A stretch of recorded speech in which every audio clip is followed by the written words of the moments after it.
candidats.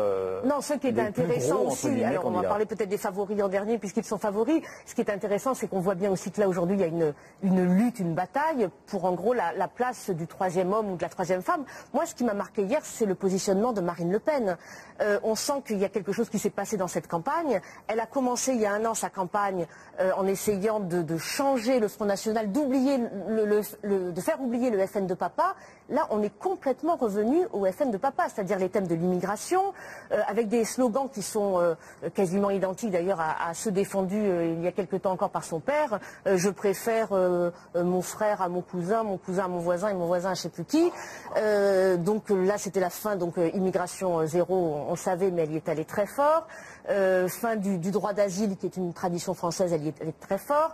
L'avortement de confort qu'elle a totalement assumé en disant qu'en gros, c'était à cause de ça que les personnes âgées aujourd'hui ne pouvaient plus soigner. On sent qu'elle revient à des fondamentaux. Qu'est-ce qui s'est joué? D'abord, elle a vu que sa propre stratégie, visiblement, ne fonctionnait pas. La preuve, c'est que Jean-Luc Mélenchon, quand même, lui passe régulièrement devant dans les sondages. Alors, on va bien voir comment ils finissent dans 10 jours.